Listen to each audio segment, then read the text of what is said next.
Morning, everyone. I'm Terry Krotzer. I want to welcome you all back to the SOF Virtual Conference. We're excited to have you here.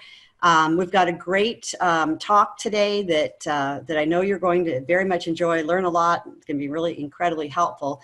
Before we get started, I just want to let everybody know a couple of things. First of all, we've got events going on all week, so go to the website. If you're not registered for others, go check out what else is going on. We hope to see you on other events. Second, you are, obviously right now you can probably tell that you are both muted video and audio. Our speaker is going to talk. If you have a question during the time, you can put it in the chat. We're going to take questions later unless there's something that comes up that really is pertinent to what is being spoken to at the time, in which case we will go ahead and ask him for you and get it taken care of that way. So all in all, I think that's really all you need to know. Just hang in here for a great hour here. We're going to be here today from Mike Workman. He's out of Utah, out of Salt Lake. And so many of you who've been to the conference have absolutely met him before if you've been to the Salt Lake conference. He's been a physical therapist for the past 27 years with a primary focus on the clinical treatment of children with neuromotor impairment. In addition to being the co-owner of the private practice Professional Therapies, Michael's also the primary developer, co-owner of the Bamboo Brace, a dynamic elbow brace for children and adults with special needs, as well as equipment placement director for the charity Ability Found. A friend to SOFT, absolutely. Help me welcome Michael Workman. Mike, over to you. Thank you. Thank you, Terry. Thank you, Kelly. Thank you, everybody, for coming. This is by far my favorite group to interact with. I love you guys. I love your kids. Thank you again for the opportunity. So I've had the opportunity in Salt Lake City, but also in several other conferences to speak about equipment. And so I look forward to presenting today, but I really look forward at the end to your questions. And because that's where I think I really can give some guidance and some help. On the screen that you see now, please either take a screenshot or write down the 2 email addresses that you can reach me at either one of those. That's the best place. If we have questions after, if you want me to interact, email works best for me. If it's equipment related things and you want to know if something might work for your child or somebody else, you can send me a little bit of video, you can send me pictures, you can send me equipment that you're thinking of purchasing. We'll focus a lot on used equipment because there's a lot of it out there. The trick is just trying to find it. And so you're welcome to contact me with whatever. Nothing is too small. I enjoy doing it. It's one of my favorite things. So please utilize me however I can help you. So today we're going to talk about strategies and resources for mobility and positioning equipment, specifically with children and adults with trisomies in mind, which is why you're here. So here we go. So the objectives for today, we'll start off with just a general understanding about some various types of mobility and positioning equipment. I know a lot of you have been around the block and know more about that stuff than I do. Hopefully there's some new people on with younger kids that don't know a lot about equipment. So we'll briefly go over that and try to decide what some goals might be for the equipment. And I have in parentheses there that fun is a goal. Just giving people a good quality of life through equipment. It doesn't always have to have some like therapeutic reason why we use it. It can just be fun. And then consider some funding sources for equipment that we want, trying to figure out if there's a way that we can demo equipment. That's a big thing before we buy it. Can we try it? And some of the basics about fitting equipment. I'll try to go through that as we go. I used to kind of keep that at the end of the talk, but I like to spend more time trying to help you figure out where to find equipment. But we will talk a little bit about fitting, and then obviously I would like you guys to ask questions. So what's the purpose of mobility equipment? We need to have places where our kids can be. We want at least a handful of places where can we sit, can we stand, Is it on the floor? Do we have a couple of different sitting devices other than the wheelchair? Do we have some standing options? Do we have some walking options to whatever ability that your people have? So we want to make sure that we have a few different places that we can help people be to just increase the quality of life. We would like ideally to have some kind of function involved with the equipment that we're providing. And you can see in this little girl on the left, she's working on eating, and that's a really noble function, of course, to have. And there's a few different places that we might try to achieve that. But function could also be her just trying to keep her balance on that little pony as well. So we want to ideally look at the equipment. Yes, we want to try and figure out what is it that we're going to be able to do with it. What are we hoping that we're able to achieve with it? Especially if we're going to spend money on it, we want to make sure that we try to get as close as we can to making sure that it's going to work. So one of the purposes for positioning and mobility equipment is for cognitive training, brain training. So we want to be in a place. It's very difficult to work physically and cognitively at the same time for many of our kids. So if that's a challenge and we're going to work cognitively, we want our equipment to be able to physically hold our kids in a good position so that we can access their brain. Sometimes I feel like we're trying to get them to work physically and cognitively at the same time, and probably both of those entities suffer. Like the physical suffers because we don't have enough control, and because we don't have enough control, we can't get them to work cognitively. The purpose can be for range of motion, like the musculoskeletal system. So we could do brain training here because we're positioned well, but we also, if we have tight muscle groups, this is a really good place to stay stretched out and to load the joints with some gravitational force to keep the ankles stretched out. Sorry, that's just my phone. Keep the ankles stretched out as well as the knees and the hips. But at the same time, we kind of accomplished two things. We have her positioned well in a stretching way, and we also have the ability to work on her brain. Hanging out, having fun, and being comfortable. We need some places to do that. We can't be doing therapy all the time. We need some places where we can chill and have a good time without always having to worry about doing therapy. Ambulation and gait training. So we'll talk a little bit more about some different pieces of equipment for that. There's this piece of equipment that the little gal is in is called a posterior rolling walker.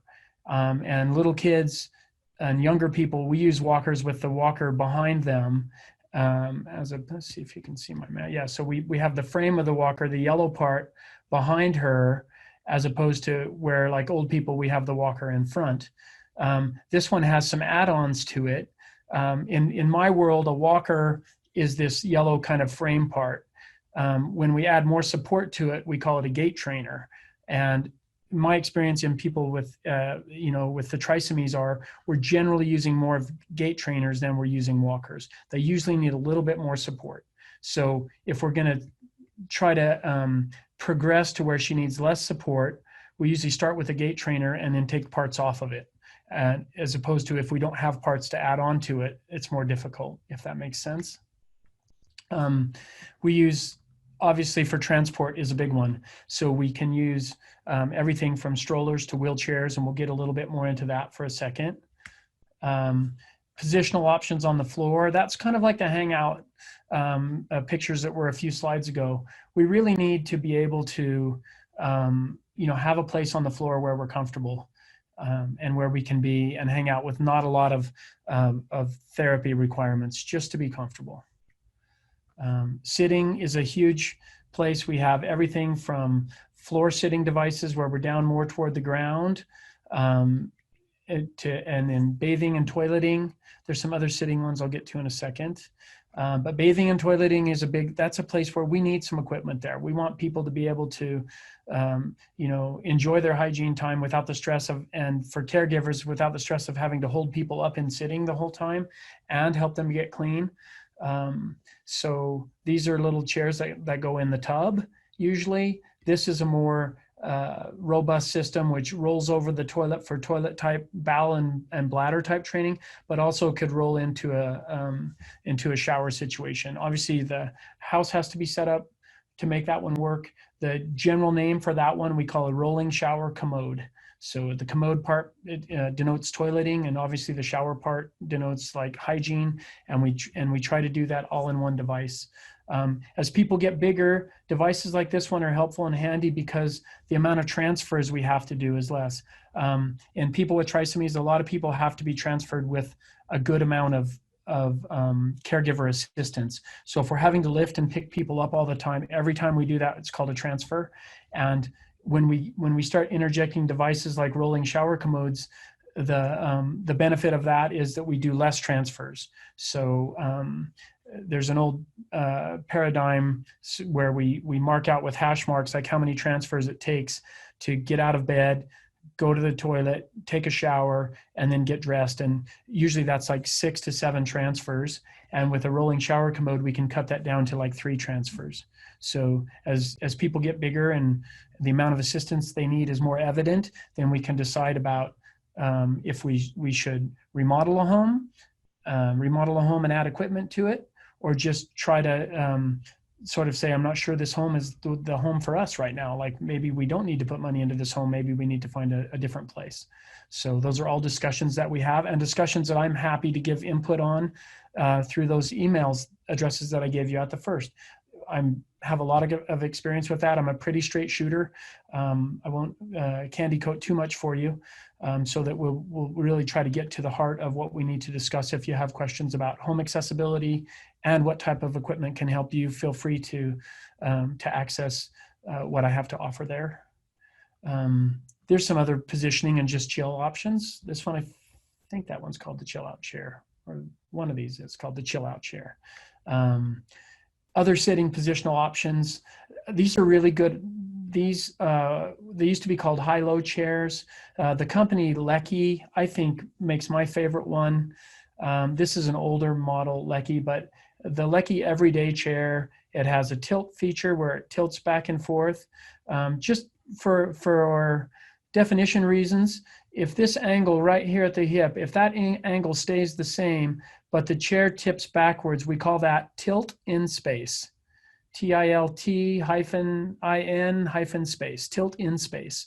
And that means that's different than recline. In recline, the back would just go backwards, but this angle, we wouldn't tip the person backwards. So tilt in space is a really useful positioning.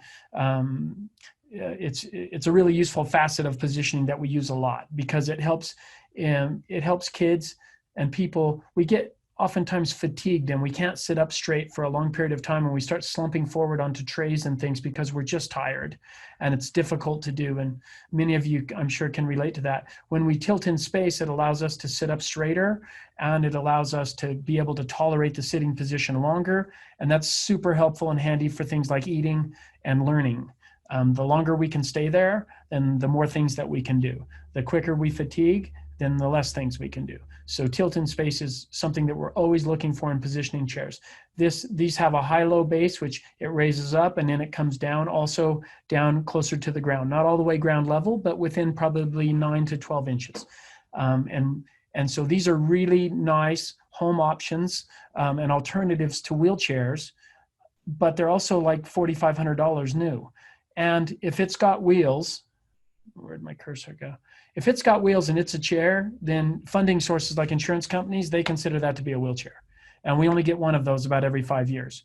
So normally we pick the regular manual wheelchair because that's something that we are going to need for school and transport and that kind of thing. But this kind of chair we end up paying out of pocket for. So hopefully, if we learn anything today, we can go and find these chairs used and pay much, much, much less than we would pay if we bought one, but have it in combination with the manual chair. I think most of the people that I know with trisomies and the people that I've met over the years could benefit from both a wheelchair and one of these chairs, for sure. Another positioning place that we spend time is in standing. There's a multitude of different standing frames. I'll show you my favorite in a minute. We call this a prone stander because we're standing in it with the pressure on our front side and looking forward this way. We call this one, this is also a prone stander, but we're going in laying down and then we're standing up. This is a vertical stander because it never changes. We try to put people in standing up. These are the most difficult kind to use. This one is a difficult kind to use. When we have standing frames like this, I sometimes just tip them right down frontwards on the tray and put the child in when they're laying down and then stand it back up. But needless to say, when we order things through insurance, I don't order a lot of vertical standers. They're a lot of work for families. And when kids get a little bit bigger, they're very difficult to use. And as kids get older, I think we spend less time in standing not because the kids are bigger, which is certainly a factor, but another factor is that the equipment's just not very user-friendly to try and stand somebody up and strap them in and Velcro them in at the same time.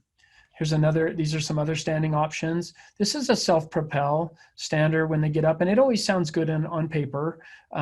I find that it would be kind of hit and miss in children with trisomies whether or not they would be able to self-propel. Sometimes they understand how that works, sometimes they don't. Sometimes the things just aren't lined up very well, and the arms don't really reach down to the wheels, or the people can't see the wheels very well to put their hands on them. So I like to try and demo something like that before we spend money on it.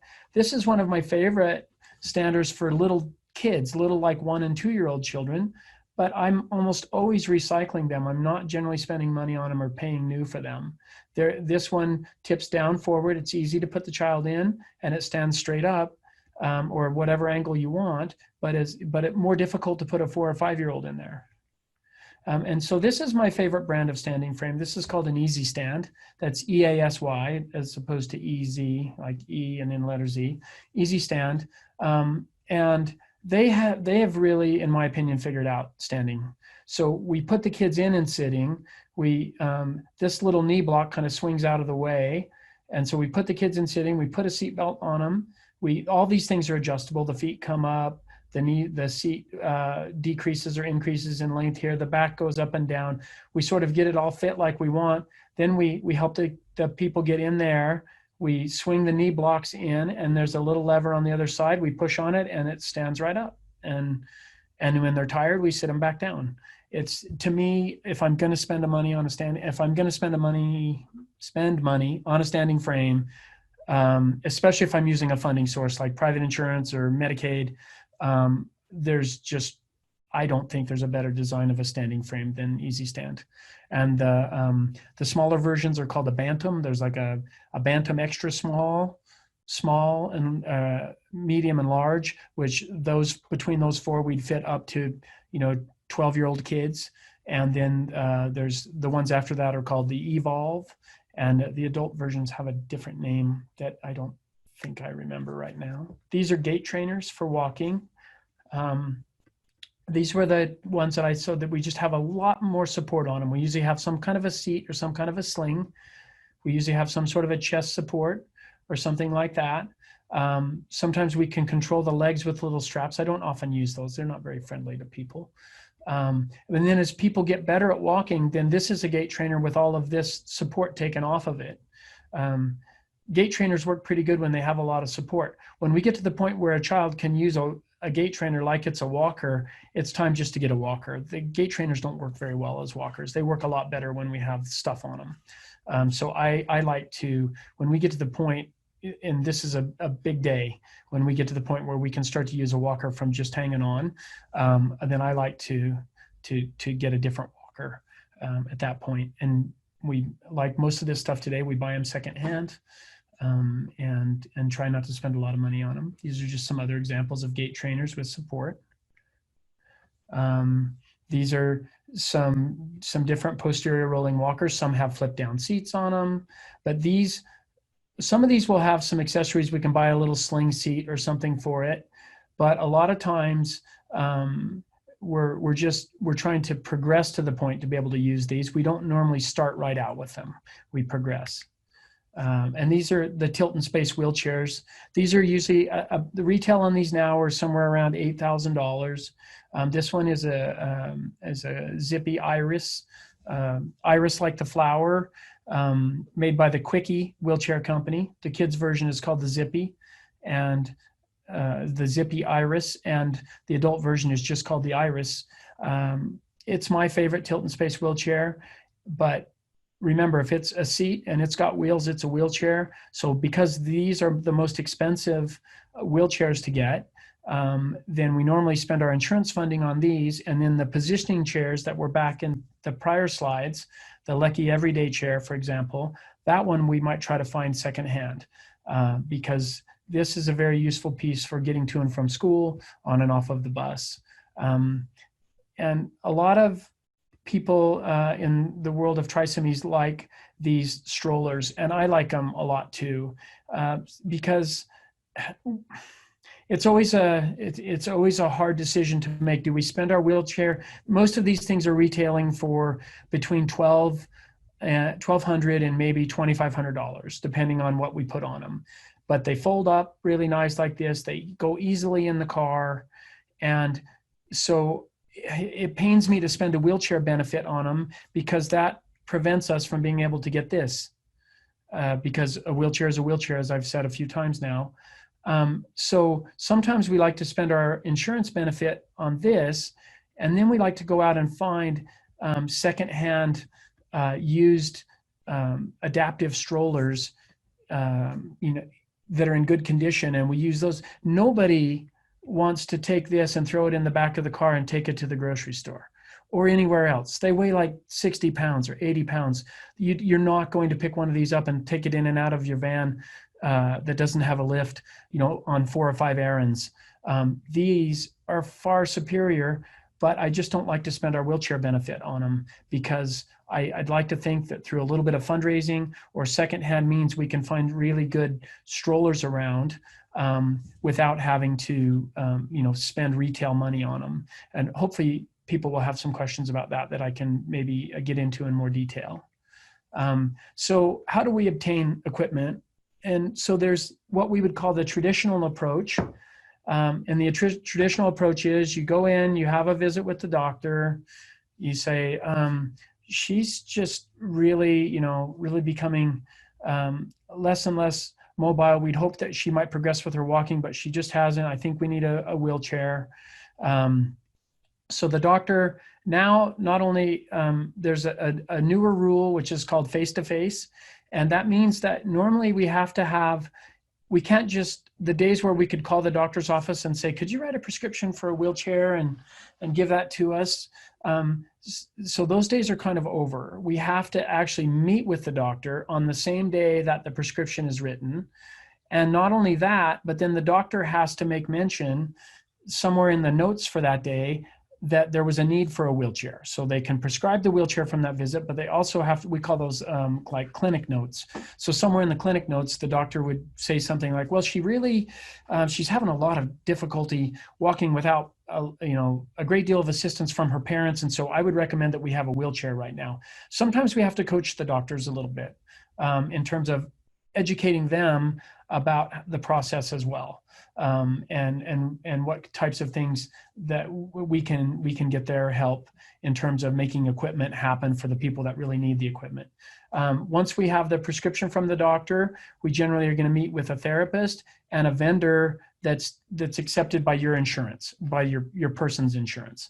The therapist and the vendor, this is supposed to be a check and balance. So the therapist is supposed to tell the vendor what it is that they want the equipment to do. The therapist doesn't necessarily need to know the exact equipment, but the therapist should know what they want the equipment to do. I want her to be able to sit up so that we can, learn and train cognitively for about 30 minutes. But the problem is, after she sits for 5 minutes, she starts to tip over sideways.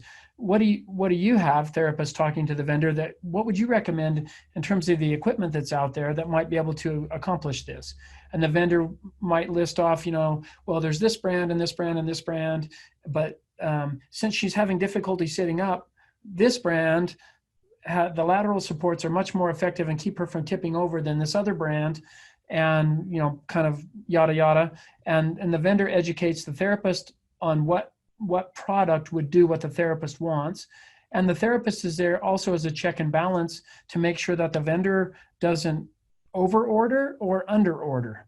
And people often think that it's always over ordering. You're going to put, too much stuff on this, more than they need, drive up the price of it. That's sort of the traditional kind of view of the vendor, the corrupt kind of, medical equipment person or something like that. And I find that much more of a problem than the vendor over ordering is the vendor under ordering, the vendor not getting on there enough of the things that the person needs, as opposed to too many things. And so the therapist is there to work with the vendor, and the vendor also helps educate the therapist on some of the equipment that would do the job. And the therapist helps the vendor understand the diagnosis of the person and what are the considerations. And it's a really good team. It's my favorite. I work with a lot of vendors and we have great relationships. It's a very good team together. And I think it's one of the things about the system of ordering equipment that works. From that appointment, the family and the vendor and the therapist all meeting together, a letter of medical necessity is written, and we have to write letters that then have to be taken back to the doctor for co-signature.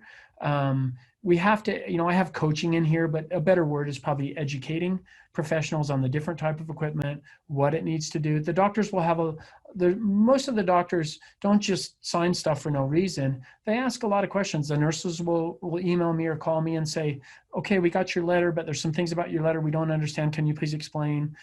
So it's a really good team. It's a 4-person team. It's the family and the person that we're ordering equipment for, the doctor, the therapist, and the vendor. And in this paperwork is generated, it's signed, the appropriate forms are signed, it's submitted to the insurance company for prior authorization. They either approve it or they deny it. If they approve it, then the vendor goes ahead and orders it, and then we have a fitting when the equipment shows up. So that's the traditional approach to getting equipment. What I would recommend is that we take a traditional approach to some equipment and we take a non-traditional approach to other equipment, because we shouldn't just be surrounded by equipment that only gets paid for by insurance. Most people need, like I said, 2 or 3 different places to sit, a couple of different places to stand, certainly different wheeled options that allow sitting. So it's fine to go through that traditional approach for more expensive items like wheelchairs, for example, could be specialty beds like the sleep safe beds. I think those things warrant trying to follow the traditional approach, but the non-traditional approach is to put the money aside for a second that this equipment is going to cost. Let's say that we got a wheelchair, but we want a positioning chair in addition to that. And it's very easy to get hung up on the fact that that positioning chair is $4,500. But let's just put the money aside for a second and decide what's the right piece of equipment first. And once we decide what the right piece of equipment is, now let's figure out how to go get it. And can we find it used? Is it something we have to fundraise for? How can we get it? We figure out what we want first and what's needed, then we worry about the money. So we research and read reviews about the different types of equipment that you think you'd like.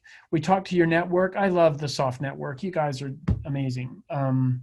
Talk back and forth to people that have tried different things. Get into other networks too. And the people that in the cerebral palsy networks, they'll have lots of information for you. They're surrounded with equipment. Trying to locate loaners and used equipment, and then looking online to see if we can find the equipment you want, but we're always careful of shipping charges. Sometimes you'll find really low priced equipment that they charge 10 times more to ship it than they need to. So along those lines, in a non-traditional way to find equipment, sometimes we go to Google. I put in the Autobot Kimba. So the Kimba is one of those adaptive strollers that's very popular in soft. And in addition to the Kimba, another stroller that's very popular is the Zippy. And so if I just put in Autobot Kimba into Google, see, then I get just I get the Kimba site. I get here, I can buy one for $1,700 used. And then sometimes I find new listings. So the way that I find equipment is I find equipment through using advanced search. So when we go on Google, we put in Autobot Kimba, and then I go over here, I think forgive me, but I may have circled the wrong word. I think it might be under settings. It's not under tools, but and they hide advanced search all the time.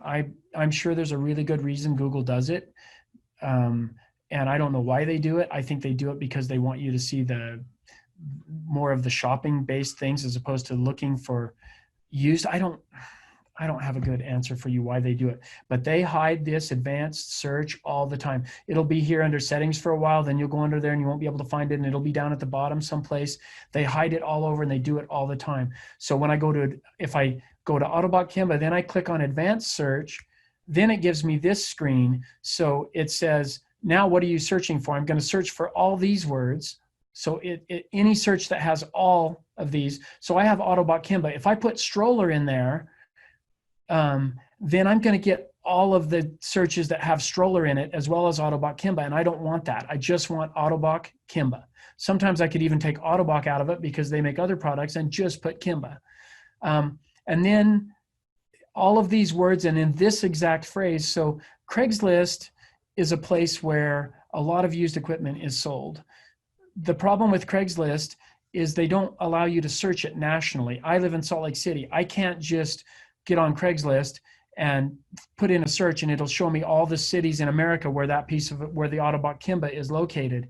So I search, and unless you want to go to Craigslist and search every city in every state one by one, which is mind-numbingly painful to do, if I go to advanced search and I put in Autobot Kimba and Craigslist.org, and then I hit advanced search, then I come up with the listings in different towns where the Autobot Kimba is found. So here's one. I'm so sorry about the quality of this. This one came up in California in Palmdale, and this one is, I think, $300 if I can read it. And then this one came up in North Carolina, and this one is $500. So I'm looking at this Kimba, and I'm going, well, that's $300, but this one comes with a sunshade, and this one comes with a tray, which is super helpful. So I'm going to go back and forth and decide, hey, what is the, what's the difference between these two? And is this one worth the extra $200? You'll get a feeling for what you would want to spend in a comfort level for an Autobot Kimba. It's $500 is the most I'm spending on an Autobot Kimba, and I'd much rather spend like $200 or $300 on it. And that's what you can use me for, to email. You can email me and say, I found this crocodile walker, and it's a $550 retail walker with nothing on it. And these people want $375 for it. What do you think? And then I'll tell you, no, that's way too much. We're not going to pay like $50 for a crocodile. We're not going to pay $350. So that I can help you with that. You can send me notes and correspondence, and I can help you decide whether something is too much to pay or you should keep looking for it, or if it's a good spot. I have good experience with that. So these are two different listings that came up, one in California, one in North Carolina. If I'm in Salt Lake City, then I can decide. So Craigslist does not have shipping in it because it's supposed to be a local transaction. I'm supposed to be living in California and I go there and buy this, or I'm supposed to be living in North Carolina and I go there and buy that. So you have to email the person and say, I actually live in Salt Lake City and you're in California. Could I bother you to ship that to me? And at first they might think it's a scam because, you want them to ship something. So you have to kind of go back and forth with them and really, be honest with them and email them a couple of times and get them, I have a child with special needs. What I love about this stuff is most of these people that are selling, they have children with special needs. And so when you contact them and you have a child with special needs, you get this bond with people and they're very cool. There's not very many people that wouldn't go down to the UPS store and box this up and send it to you. And because it's not on eBay or Amazon and shipping's not included, they're not usually, taking advantage of you on shipping. Usually they're very cool and they like to really help other people out that have children or adults with special needs. And so that's how we search Craigslist nationally. But look at this. This is that same picture. This is that one from North Carolina, and this is on eBay. Look, they got it listed for $1,500 on eBay and $500 on Craigslist, and it's the same stroller. So a lot of people go to eBay. The good part about eBay is returns. Yes, I get it. But if you do your homework and you know what you're getting and you look at it and you have your therapist look at it, and you try to decide whether or not it's a quality part. Are the wheels all run down? Are they all worn out? Is it worth it? Are you going to have to replace things? And then you can decide whether or not to spend. But for me to spend an extra $1,000 just because it's from eBay and I could return it is definitely not worth it for me to do that. And I buy a lot of equipment for the charity Ability Found. And so this is one of the other ways to get used equipment is to try and find nonprofits that will help you. So our charity that's based in Utah, a lot of people will contact me from out of state and say, hey, do you have a power wheelchair? And everything we do at Ability Found is for a low cost. So the equipment is donated to you, and people donate back to Ability Found for our service. So we call it a service donation. And so sometimes the service donation does not cover of me shipping a 400-pound wheelchair from Salt Lake City to Georgia, and which is about $300 or $400. But I could maybe go to Craigslist and find a used wheelchair really close to you in Georgia so that I don't have to ship one from Utah. So that's one of the services that we provide at Ability Found. I try to avoid shipping equipment across country. What I do is spend an hour of my time or 2 hours of my time looking for equipment near you, and then people donate to our charity for my service in helping with expertise and finding stuff. But I can't even tell you, I find stuff all the time that's really close to people without having to ship it across the country, just locally, like on Craigslist, and that sort of thing. So the way you can look for charities like Ability Found around you, sometimes the state governments have a Department of Vocational Rehabilitation. They oftentimes have equipment. Every government has some sort of assistive technology entity. Every state government has one of those. Every state government has vocational rehab. A lot of those entities have equipment. You can contact them. At Ability Found, we enlist the help of service providers. There's just a few of us that are in the charity. So we don't have enough time to serve everybody that has an equipment need. So at Ability Found, the therapists work with people, and then the therapists email me and say, I'm trying to find this for my patient. Can you help us? And it's usually PTs and OTs that do that. Some speech therapists, occasionally a nurse or a doctor, but mostly therapists. Like I was telling you before, the most important thing, it's underlined. We find the equipment you need. What is it that you need first? And then let's go find it and worry about the money second. Everybody gets hung up on the money right off. Let's find what is it that you need before you do it. This is one of my favorite little patients. She's so cute. And then the way Ability Found works is through service donations, and people, contribute to the service, and people that can't, we donate to. There's not a lot of charities like Ability Found out there, but they're around, and a lot of them are started by people just like you guys. You start to find equipment, you start to gather equipment, you come together as a little community in your town and rent a storage unit, and you start loaning equipment out. You start donating equipment out. Every one of these charities, including Ability Found, all started the same way by doing that. People just realizing that a lot of our people need equipment and it's super expensive and it's hard to find. So how can we do it better? And so every charity that pops up kind of works like that.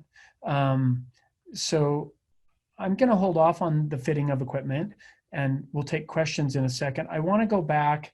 There were some things that as I was getting ready for the talk, there are some other places where you can find equipment. School districts, every school district, every school with special needs has this room somewhere at the school that's like from the floor to the ceiling of jumbled up therapy equipment.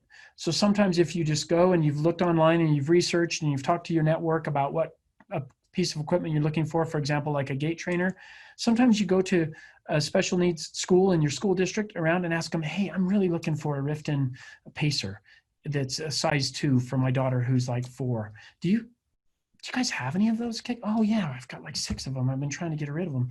So, and every school has some closet like that. Nursing homes and care centers, they have a room like that. They all have rooms where they just throw this equipment in there and they forget about it.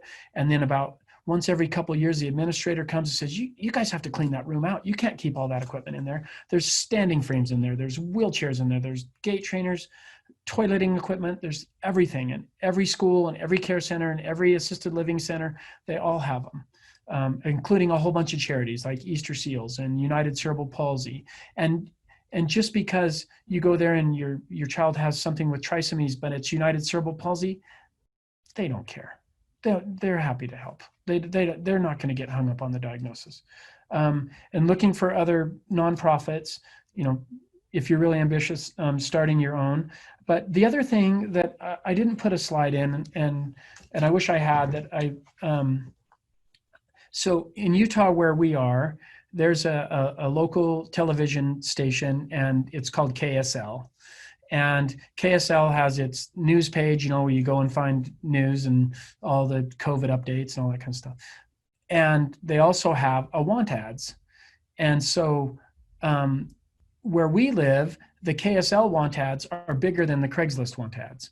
And so if I'm going to search for something just around Salt Lake City where we are, I'll search Craigslist, but I'm much more likely to search KSL's want ads to do that. And my sort of pitch to some really ambitious person out there in soft is to get the soft network together from all across America and maybe even the world, and start tipping people off on what the local want ads are in St. Louis and Detroit and Seattle and Salt Lake City, where we are with KSL, because just like KSL has a lot of equipment in Utah, there's going to be want ads in all these major cities around the country that also have a lot of equipment.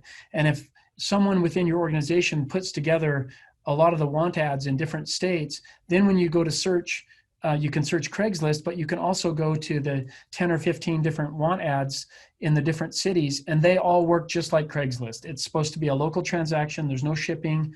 You'll reach out and contact this person about a standing frame and say, I really like that Easy Stand Bantam, but I'm actually from Phoenix. Is there a way that I could pay you to ship that to me? And again, at first they're going to think it's a scam, that you're trying to do some sort of monkey business, but you just talk to them and you relate on a level of that you both have somebody in your family has a special need of some kind. And more times than not, I can get that deal to come together. But I think within my world of work, having a good list of, electronic list on my hard drive of where all the different want ads are around the country in different towns and bigger cities that rival Craigslist would be incredibly helpful for all of us, and especially people that are looking for used equipment. And so that's my pitch to Soft. Terry and Kelly, that's what I have. I'm ready for questions. Thank you for listening and coming.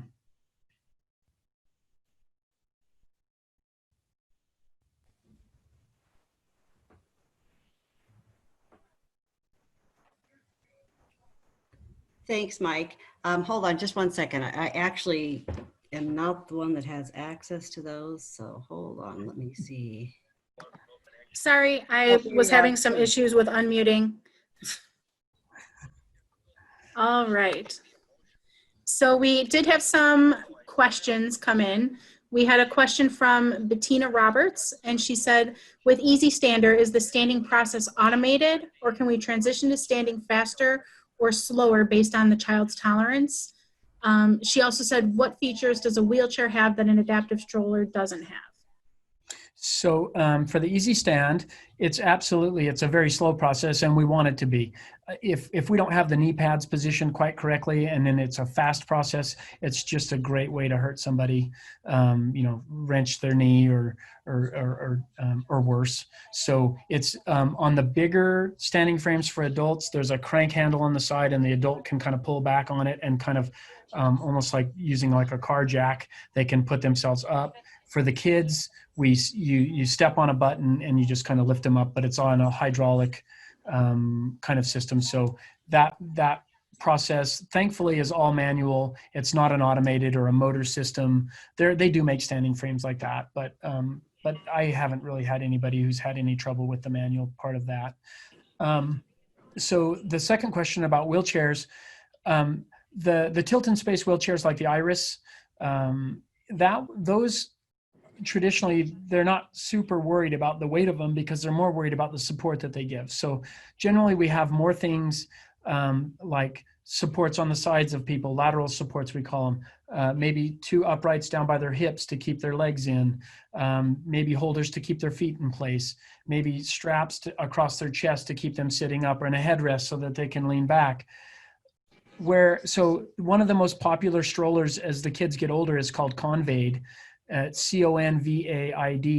And people get the strollers not because they give a lot of support. They get the strollers because they give just enough support, but they fold up and they're easy to transport. And I love your question because I think it's a mistake that a lot of people make, which is we load down this stroller with all this supportive structure, and then we can't fold the dumb thing to put it in the car. And then we're back right where we were with the wheelchair. It's this thing that's this big albatross that we can't get in the car to take to the bank, or to, I don't know if people go to the bank anymore, grocery store, wherever, amusement park. So if we're sitting in a stroller all day, then maybe we need more support. But really, my intention for strollers is that we're not sitting in them all day. That if we're going to sit in something all day, we want it to be have a good support and be a wheelchair. What we want the stroller to be is lightweight, mobile, and foldable. Excellent. Chelsea Peterson made a comment saying there's a Facebook page called Trisomy Share that a trisomy mom created. So that was just a comment that she had made.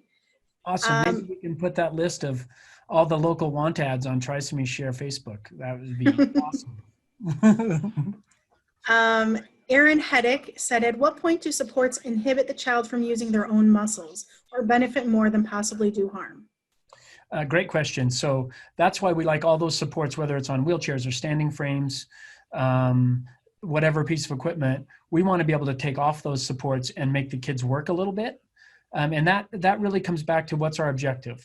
Are we trying to get some sort of motor progress, or are we trying to do brain training? If we're trying to do brain training, let's give them all the support they want and make the physical part easy so that we can work on their cognitive skills and learning skills. If we're trying to do something where we're expecting some motor performance, then let's take a few of the supports away, maybe for 5 minutes, maybe 8 minutes, maybe 10 minutes, and make the kids stand up, sit up, or work a little bit. And then a lot of the supports swing away, we can put them back in place, we can reattach them, and then we can support them. And we don't normally go all or none on supports, but we do like supports that can be removed and are not permanent. So we're always looking for that when we put equipment together. Supports that we can adjust, modify, get rid of, take off, all that.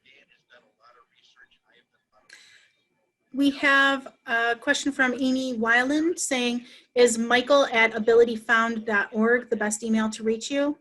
If we're talking about equipment stuff, probably yes. The professional therapies email is my private practice email, which I have virtual treatment that we do during COVID. The bamboo brace, that is an email that's not on there, but I do virtual treatment for that. So if you want to contact me about therapy kind of things, treatment kind of things, which I'm happy to help you with, the professional therapies email is good for that. If you want to ask me more about equipment related matters, the Ability Found email is good for that. It doesn't matter though. If you contact me and you have a question, I'm just happy to hear from you. So I'll sort out the rest later. We have a question from Erin Heddick saying, what is your take on the role of a PM&R doctor? Go ahead. Go ahead. No, is there more? Yeah, and she also asks, can you talk about car seats? Are there typical ones that have more support that can be used for a 2-year-old, for example? So I like PM&R doctors work very much hand in hand with therapists because they're doctors of rehab, and they're usually pretty conservative doctors. So they're usually going to try and work their way through different types of therapies: physical therapy, occupational therapy, speech therapy, special ed, like cognitive type therapy. And they're going to work through things like foot and ankle bracing or equipment like what we've been talking about today. They're not usually the type of doctors that really jump to more aggressive forms of intervention like surgery and things. It's not so much, I think, applies in the trisomies, which is Botox and phenol and different pharmacological like interventions for spasticity. But that's a role that they play in kids with like cerebral palsy. But they're really supportive of rehabilitation, and they're really supportive of therapy. So some of the best doctor-therapist relationships that I have are with PM&R doctors, also called physiatrists, by the way. So I believe if I had a child with a trisomy, I certainly think that once a year, twice a year, that I would be following with somebody in physical medicine and rehab, which is what PM&R stands for. And then car seats. So I think for, kids that are from, where they get to be able to turn around front facing. So I should just tell you that car seats are like chicken guts, raw chicken. Like nobody wants to touch car seats. Nobody ever wants to deal with them. It scares everybody. They think they're going to be liable. You're going to sue them. They get really nervous about car seats. Nobody wants to do anything with them. And adjust them appropriately so the kids are positioned. So I like the Britax seats, and Britax or Britax, however you pronounce it. They were bought by or Britax bought one of the special needs car seat companies, or vice versa. But the Traveler Plus, the Britax or Britax Traveler Plus, I think is the best special needs car seat for kids probably under 5. Kids start getting bigger than that, and you're wondering, should we get an adaptive vehicle? Should the wheelchair become their chair? Should we get an accessible van? But when we're talking about kids under 5 and car seats are still very much in play, then I like the Traveler Plus. It's really padded up very nice. It's got good supports on it.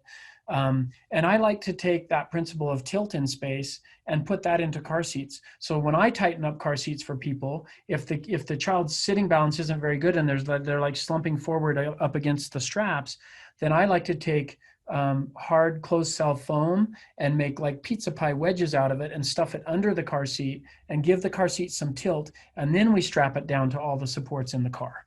So that would be one of those things on email that I could easily coach you how to do.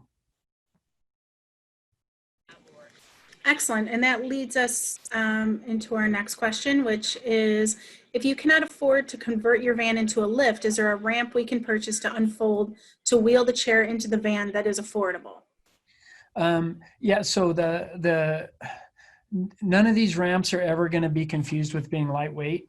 And so, but the company Easy, and that actually is letter E, letter Z, Easy Access. They have ramps online. So the struggle, the sort of conflict is, the longer the ramp is, the easier it is for you to get the person into the van. The shorter the ramp is, the less expensive it is and the lighter weight it is, but the angle is steeper. So wheelchair vendors that take power wheelchairs in and out of like minivans all day long, they carry around 4-foot ramps, and it has this crazy angle on it, but they'll turn the power chair on and they drive it up and they push it up at the same time, but then they have a really short ramp.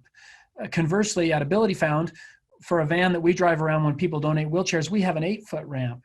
So the 8-foot ramp has a beautiful angle on it, and it's easy to get them in, but you're not going to run 4 errands. We're not going to go to the grocery store, come back, go to the park, come back, go to the fair, come back and go to grandma's, because that ramp is, they're cumbersome and they're heavy and they're hard to lift. But if we were going to, also I should say, Easy Access, or there's another, Prairie View is another brand of ramp. Now, Prairie View, they're more expensive, but they fold up tighter and they're a little bit lighter weight than Easy Access.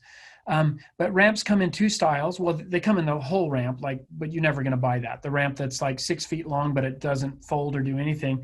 And then we have suitcase ramps. Let's see if I get my hands right. Suitcase ramps that fold just in half like that.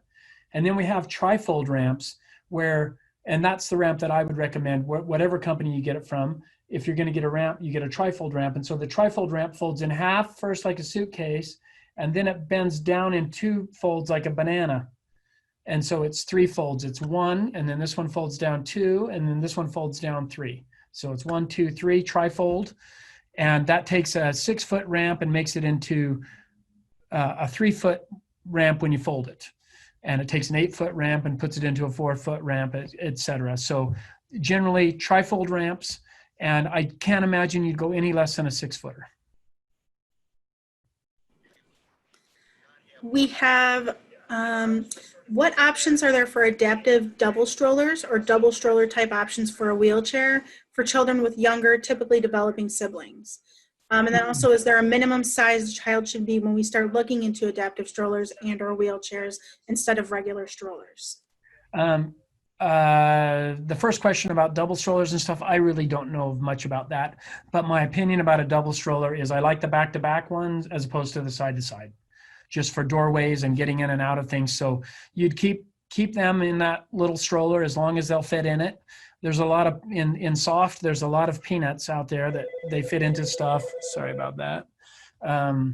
There's a lot of little kids that fit in small strollers for a long time, which is one of the benefits that I think is helpful. So, but again, it comes back to, are we spending all day in it?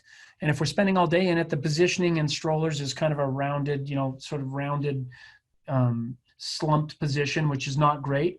Totally fine if you're running an errand or going somewhere or going a couple places, perfect for that. But if we're going to sit in it all day, we want our posture to be a little bit better than rounded. So yes, but if we're spending extended periods of time in a stroller, then we might look for more of an adaptive stroller at that point. Before I forget to answer, I don't really know of any double sort of, handicapped accessible type double strollers, other than I just like the front to back one better than the side to side because it goes more places and fits in more tight areas. But then as to when do we change out of a stroller and into more of an adaptive stroller, normally that's not the small stature of a lot of soft kids with standing. Normally with a lot of diagnoses, that's around 3 or 4 years old. Like you just can't get into the little stroller anymore. And then that's when we would look at the, I think you're looking at some of the cheaper Conveyed strollers at that point, the Metro, the Cruiser.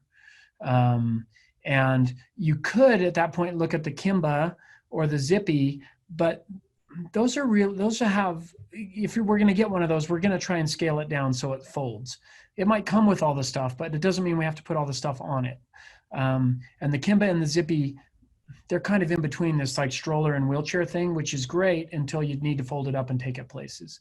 Like a 4-year-old, I've met a lot of people in soft where they've ordered the Zippy or the Kimba when the kids are like 18 months old or 2 years old.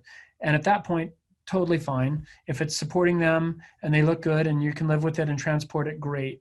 But the 3 or 4-year-old kid, I'm not generally buying a Kimba or a Zippy at that point. Like normally we'd buy a wheelchair at that point through insurance and look for a secondhand stroller, because that Kimba or Zippy, if we buy it when the kids are 3 or 4 years old, it has to last us for 5 years until they're, 9 years old, 8 years old, 9 years old. And they don't grow enough and last well enough to go that long. So if they get to be 3 or 4 and we haven't done a wheelchair, we'd probably do it then. Again, these questions can be different for every kid in every situation in every family. And so that's why you should email me and ask me directly and send me a little bit of video and let me help you.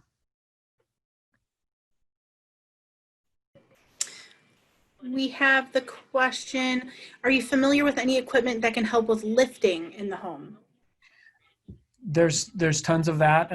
So we have the only kinds of lifts that get paid for by insurance are about a $1,500 lift, and that's a manual lift. The most common brand back in the day used to be called Hoyer, Hoyer, a Hoyer lift. Those are the only kind that get paid for by insurance. So lifting equipment like the lifts that come off the ceiling for bigger people, the most popular company for those is Sure Hands, S-U-R-E, Sure Hands. But if it's got a motor on it and it lifts, it's not paid for by insurance. That's a general rule. That's one to follow. So it doesn't matter if it's like a stair chair that goes upstairs. It doesn't matter if it's a bumper lift for your vehicle that lifts up the wheelchair. It doesn't matter if it's like a bath lift that puts you into the tub, or a lift that lifts you out of your wheelchair and puts you into bed and out of bed. If it's got a motor on it, then it doesn't usually get paid for. In Salt Lake City, we have a vendor here called Accessible Systems. And so when I have lifting questions, I try to follow my same philosophy, which is tell me the lift that's going to work best first. Don't tell me how much it costs. And then I'm going to see what options do we have to find that. So I can be a good resource on powerlifting and things, but generally speaking, the easiest one to find, and even if we do have power lifts, we always have the Hoyer lift as a backup. We always that manual lift will save you more times on vacation, any number of places. So we always start with that manual lift, and then we generally work into power lifts as the need arises and the weight of people and in how much help they need increases. Okay, there's just two comments, and they're both related to each other. One says, with the Zippy, you can pop the top off the front of the wheels and add a holder for an infant carrier or the city stroller seat bassinet as an attachment, since it's a city stroller base. And the other one is a comment of a similar vein, saying other parents have said that the Zippy Voyage can be turned into a double by adding baby joggers, City Select extra seat accessories. Awesome. That's not one that I've dealt very much with. So that's fantastic. You know, the only thing I would just throw in there as a word of caution is when we spend money on stuff, we want it to be able to last and we want to be able to use it for a number of years. And if you think that by the time we get into that, we're only going to be in there 6 months or 8 months or a year before we're going to have to upgrade to something else, that would be relative to the amount of money you're spending on it. Like, you know, if we have to change out of it, did I get a good deal on it? But I really want to caution you and just make sure you put a lot of thought into spending your wheelchair benefit on strollers for young kids. Because once we spend that wheelchair, then we're stuck with that thing for 5 years. And most of the strollers don't last for 5 years without getting things replaced, which you can do. Like when wheels wear out and tread comes off the tires and plastic pieces break off, all those repairs are covered by the initial insurance that bought the chair through the vendor. We order parts and get things updated and modifications made to wheelchairs all the time. So those things get paid for. But the actual wheelchair or stroller frame in this case, that has to last for 5 years. And most of the way the strollers are made with the way they fold up. And boy, by the time 5 years comes around, they're really hammered.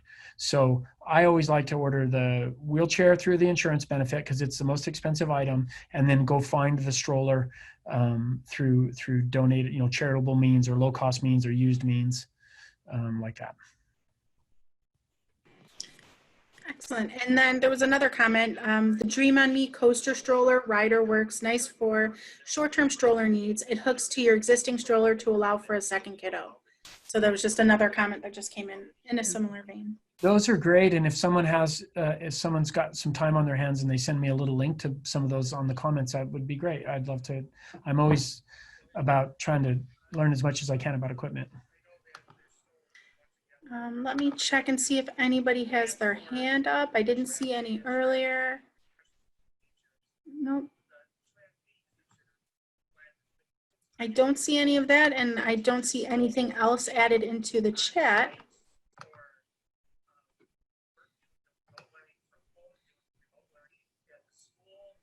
So with that, we just want to say thank you, Mike from Soft, for coming in and presenting to us. We always love having you at conference, and I know you were slated to be at our conference this year, so I'm glad that you could turn it around and make it work so that you could see us virtually as well. I want to remind everyone that we still have events happening and you can still register for them. Tomorrow we have 2 events on the docket that are for our families and 1 professional event. And then on Friday, we have multiple events as well. Tomorrow, look at me, I'm on the wrong calendar here. Tomorrow is Wednesday.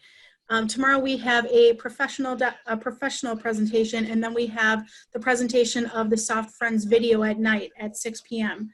So you should be able to register for that.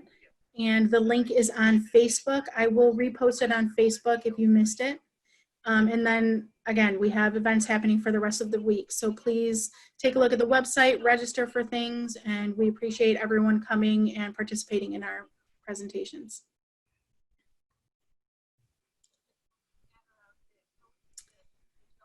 All right.